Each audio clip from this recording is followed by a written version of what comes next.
સરસ રીતે રાષ્ટ્રભાવનાની વાત કરી. મારો એક મિત્ર છે, જ્યારે લંડનના એરપોર્ટ ઉપર ઉતરે તો સૌથી પહેલા બૂટ પોલિશ કરાવે છે. લંડનના એરપોર્ટ પર વ્યવસ્થા પણ છે, સૌથી પહેલા બૂટ પોલિશ કરાવે. હું એને કાયમ કહું કે આ મોંઘી થાય, પાઉન્ડમાં પડે. મને કે અવાજ ના કર, આ લોકોએ આપણા ઉપર વર્ષો સુધી રાજ કર્યું છે. આટલી ખુમારી તો હોવી જ જોઈએ. તાળીઓ પાડો તો પીઝાના ચોસલા જેવી ના પાડતા, આખા મોહનથાળ જેવી પાડજો તો ખ્યાલ આવે કે બધું બરાબર થઈ રહ્યું છે. ગુજરાતીઓ માટે મને આમ પણ પહેલેથી બહુ જ માન છે. મને કોઈ એમ પૂછે કે સાચો ગુજરાતી તમે કોને કહો છો, તો હું એટલું જ કહું કે જે થાક ન લાગે છતાંય આરામ કરી શકે, એ સાચો ગુજરાતી. એ થાક ઉતારવા માટે 7-8 દિવસ બહારગામ જાય અને ઘેર આવીને 3-4 દિવસ એનો થાક ઉતારે. એ આપણી પ્રજા છે. એને ઘરમાં હોટલ જેવું અને હોટલમાં ઘર જેવું જોઈએ છે. પરિણામે ભાવાના બેય બગડે છે. ઘેર જામતું નથી અને બહાર ફાવતું નથી. એક રિક્ષા પાછળ તો લખેલું, કાજલબેન, ના પિયર ના સાસરે, હનુમાનજીના આશરે. મેં કીધું આને રિક્ષા આપવી એના કરતા દીક્ષા આપવી એ વધારે અગત્યનું છે. આ ગુજરાતીઓ છે, આ પ્રજાની મજા છે. મને અમેરિકામાં એક બહેને પૂછેલું, હું સંચાલન કરતો હતો ત્યારે, મને કહે તમે વચ્ચે વચ્ચે બોલો છો એની સીડી મળે? મેં કીધું હવે ધ્યાન રાખીશ. પછી એમણે એમ કીધું કે તમને સાંભળવાની અંકિતભાઈ બહુ જ મજા આવે છે, તમને સાંભળીને હું ભરાવદાર થઈ ગઈ છું. 7-8 મિનિટ પછી મને ખબર પડી કે એ ભાવ વિભોરનું કહેતા હતા. આખું કોળું શાકમાં જાય એવી પરિસ્થિતિ. અને સાહેબ, મેં પછી એમને એટલું જ પૂછ્યું, મેં કીધું તમને ગુજરાત યાદ આવે છે, ગુજરાતીને મિસ કરો છો? ત્યારે એમને છાજે એવો જવાબ આપ્યો. એમણે એમ કીધું કે આમ બહુ વાંધો નથી આવતો, પણ જ્યારે કઢી બનાવીએ છીએ ત્યારે લીમડો મિસ થાય છે. આમાં ક્યાં અને કેટલી કવિતાઓ છે એ તો આગિયાને એમ્બ્યુલન્સમાં લઈ જતા હોય ને એવી અનુભૂતિ થાય એવી છે. અને આ ભાષાની મજા, આ ભાષાનો તરવરાટ, એને આજે આપણે અનુભવવા આવ્યા છીએ. યુવાનો અને વૃદ્ધોની વ્યાખ્યા સાઈરામે કીધું કે જે હૃદયથી હોય. હું બહુ સ્પષ્ટ માનું છું કે વરસાદ પડે અને જે નાહવા દોડે છે એ કોઈ પણ ઉંમરનો યુવાન છે. વરસાદ પડે અને જે છાપરું શોધે છે એ ગમે તે ઉંમરનો વૃદ્ધ છે. એ જ રીતે કાર્યક્રમમાં બેસીને જે સારી રીતે તાળીઓ પાડે છે એ કોઈ પણ ઉંમરનો યુવાન છે. પછીનું તમે સમજી ગયા એનો ખૂબ આનંદ છે. લગ્ન પહેલા બંને જણા એકબીજાને ન જોવે તો અકળાઈ જાય. પછીનું પણ તમે સમજી ગયા એનો અપાર આનંદ છે. એક વેલેન્ટાઇન ડે ની એને વાત કરી ને, એક ઉંમર એવી હોય છે જેમાં આપણે ગમતી વ્યક્તિનો ફોટો આપણા પાકીટમાં રાખતા હોઈએ. કેટલાકને તો પાકીટમાં જેટલા ખાના એટલા ફોટા, એવી રીતે જીવ્યા હશે.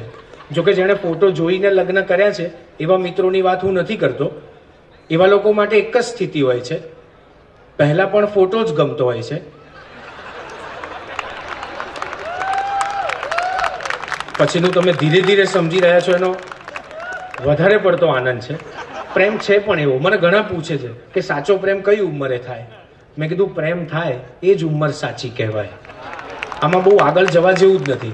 કેટલાક લોકો આપણને મળે ને એટલે છોડે જ નહીં, આખું પ્રશ્નોપનિષદ હોય, પૂછ્યા જ કરે. મને એક ભાઈએ પૂછ્યું હતું, મને કે અંકિતભાઈ બહુ તમને સાંભળવાની એક પણ તક ચૂકતા નથી, ખૂબ મજા આવે છે તમને સાંભળવાની. આ તે એટલા બધા વાક્યો બોલ્યા, પછી એટલું જ કીધું કે બહુ નાની ઉંમરે કવિ થઈ ગયા નહીં?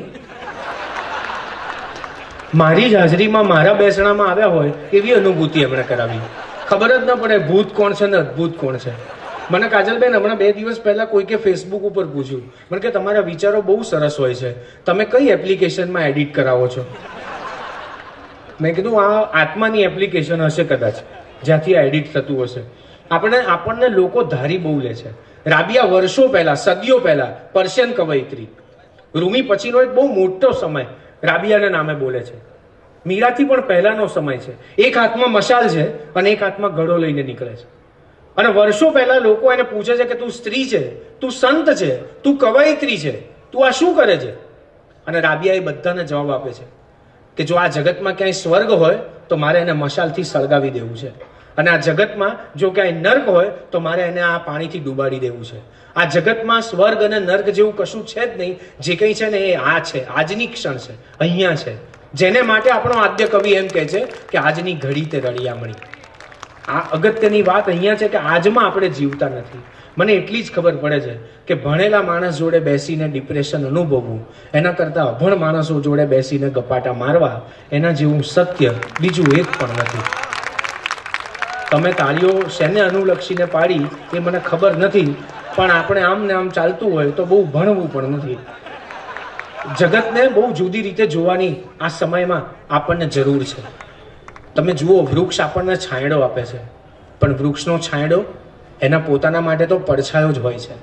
આપણો છાંયડો જ્યારે બીજાના માટે પડછાયો બની જાય ને ત્યારે આપણા માણસપણાને વૃક્ષત્વ ઉગતું હોય છે. અને એવું વૃક્ષત્વ ઉગે ને એના માટે એક પુસ્તક બહુ જવાબદાર બનતું હોય છે. આપણી તકલીફ એ છે કે આપણે છોડને નર્સરીમાંથી લાવીએ છીએ અને આપણા છોડને નર્સરીમાં મૂકવા જઈએ છીએ. આપણે બધા જ જુદા જુદા સંદર્ભે જીવતા થઈ ગયા છીએ. આપણી જાતને ટુકડાઓમાં વહેંચતા થઈ ગયા છીએ અને એટલે જ આપણે બહુ જલ્દી વૃદ્ધ થઈ જઈએ છીએ, કારણ કે આપણે જ આપણી એકલતાનો સામનો નથી કરી શકતા. કેટલાકને ખબર જ નથી પડતી કે એ એકલો છે કે વૃદ્ધ છે. આ જીવન એની લડાઈ ચાલે છે અને એટલા માટે જ આ સાહિત્ય આપણને ધબકતું રાખે છે. વૃક્ષ ઉપર માળો બાંધીને રહેતા પંખીઓને બહુ તો કેટલી અપેક્ષાઓ હોય. એ જે ઝાડ ઉપર જીવે છે એ ઝાડ સુકાઈ ન જાય એટલી, પણ એ પંખીને ખબર પડે કે આ વખતે વરસાદ પડવાનો નથી ત્યારે વાદળા પંખીની આંખોમાં બંધાય છે. વરસાદ પંખીની આંખોમાંથી ટપકે છે. પંખીની આંખોમાંથી ટપકેલો વરસાદ પેલા ઝાડના મૂળ સુધી પહોંચે છે અને ઝાડને એ જ ભીનપ, એ જ લીલપ પાછી મળે છે. આ કોઈકના અસ્તિત્વને ટકાવી રાખવા માટે આપણા અસ્તિત્વને ટકાવવું ને એ જ સાચું જીવન છે. અને આવું જીવન જીવતા જે શીખવાડે છે ને એ સાહિત્યનો સ્નેહ છે, એ પુસ્તકનો પ્રેમ છે. એક પુસ્તકની એકાદ પ્રત, એકાદ પાનું આપણા આખા જીવનને નસીબવંતું બનાવે છે અને એટલા માટે એની અગત્યતા છે. મને ખબર છે કે તમે આટલી મોટી સંખ્યામાં સાંભળો છો અને છતાંય તમે તમારા પોતાના એકાંતમાં જઈને સાંભળો છો. કેટલી મોટી વાત છે. સાંઈરામથી હાસ્યની શરૂઆત થઈ, મારાથી આ મરકનો પ્રદેશ શરૂ થયો અને હવે કાજલબેન સુધી સાવ જુદો અનુભવ આપણે કરવાનો છે. એક સાહિત્યનો શબ્દ કેવી રીતે ગરિમાવંત વાત કરી શકે છે એનું આ જીવતું ઉદાહરણ, જાગતું ઉદાહરણ. હું આજે આવ્યો ત્યારે આખો બુકફેર ફર્યો અને મેં કીધું કે માણસાઈના દીવા સાચા અર્થમાં ફરીથી પ્રગટ્યા હોય, એની સંકોરાઈ ગયેલી વાત ફરીથી સરખી થઈ હોય એવું દેખાય છે. આનાથી મોટી વાત બીજી કઈ હોઈ શકે? જગતને જોવાનો જરા જુદો અભિગમ એ આપણને પુસ્તકો આપે છે. આવો એ પુસ્તકોનો સ્નેહ ફરી પાછો તમારા સુધી પ્રગટાવવો છે. મારું આટલું બોલવાનું કારણ એટલું જ હતું. એક તોફાની છોકરાને સ્કૂલના સાહેબ ભણાવવા જાય. 10-15 દિવસ થયા એટલે સાહેબે પૂછ્યું કે બેટા, હું જે કંઈ ભણાવું છું એમાં ખબર તો પડે છે ને? એટલે છોકરાએ કીધું, સાહેબ સાચું કહું, મને તો કંઈ ટપ્પો પડતો નથી, પણ તમારું પાકું થતું હોય તો મને વાંધો નથી. આપણું પણ એવું હોય તો મને સહેજ પણ વાંધો નથી. મિલ મિલાકે તમને મજા પડવી જોઈએ. એકવાર ખૂબ જોરદાર તાળીઓ આ બધા મિત્રો માટે હોવી જોઈએ. સુંદરમે એમ કહ્યું કે શબ્દ ના હોત તો શું હોત? એમણે એમ કીધું કે માણસ પાસેથી એનો શબ્દ છીનવી લો, એનો ગાયત્રી મંત્ર લઈ લો, વેદ અને ઉપનિષદને બોલતા બંધ કરી દો અને પછી જુઓ કે કેવી રીતે જીવે છે. પછી સુંદરમ જ લખી શકે એવું વાક્ય હતું. કદાચ એ જીવતો જ નહીં હોય. અને દરેક શહેરમાં સાહિત્યને સાંભળનારા માણસોની સંખ્યા એ આટલી જ હોવાની. બાકી તો વસ્તી ગણતરી પ્રમાણે બહુ જ લોકો જીવે છે, પણ મસ્તી ગણતરી પ્રમાણે આપણે જ્યારે જીવીશું ને ત્યારે સાચા અર્થમાં આપણે જીવંત કહેવાઈશું. મારી આ વાતને મારે જુદા સંદર્ભે પૂરી કરવી છે. 2 મિત્રો વાત કરતા હતા. એમાં એક મિત્રએ કહ્યું કે કાલે રિઝલ્ટ છે, તું પપ્પાના દેખતા રિઝલ્ટ ના કહેતો. એકમાં ફેલ હોવું તો એમ કહેજે કે 1 વૈષ્ણવના જય શ્રી કૃષ્ણ. 2માં ફેલ હોવું તો એમ કહેજે 2 વૈષ્ણવના જય શ્રી કૃષ્ણ. બીજા દિવસે એના પપ્પાના દેખતા મિત્રને પૂછ્યું, શું? તો કે બધા વૈષ્ણવના જય શ્રી કૃષ્ણ. આપણું